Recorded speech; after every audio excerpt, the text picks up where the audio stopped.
Okay, so ketones. So what are these ketones we speak of? So they are a breakdown of fats.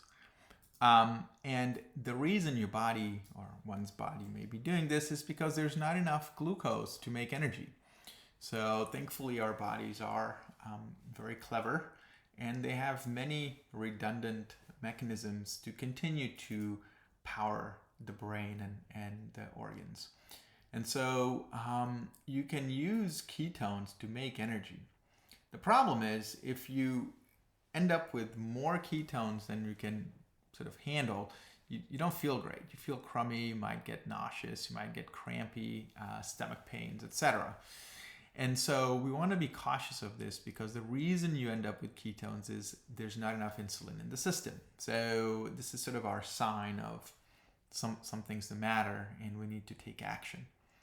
So we typically have used urine ketones because you can get urine ketone strips. They're fairly inexpensive and easy to use.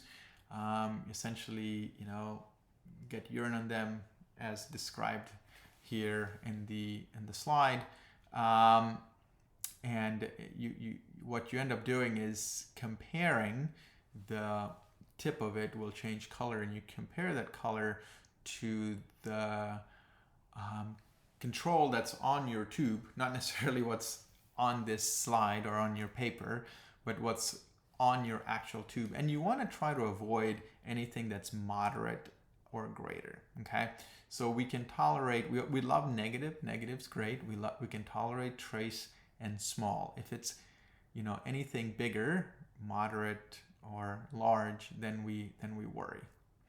And if you are able to get a blood ketone meter, so as opposed to urine, so we typically recommend this in young children who may not be able to urinate on command, then you want to use a threshold of 1 millimole per liter.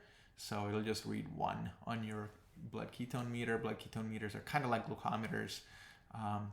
They're not always covered by insurance, which is sort of the problem, so can't prescribe them as much as we'd like. But we use a threshold of 1, and for the urine we use moderate to large. And so what do you do once you get these numbers?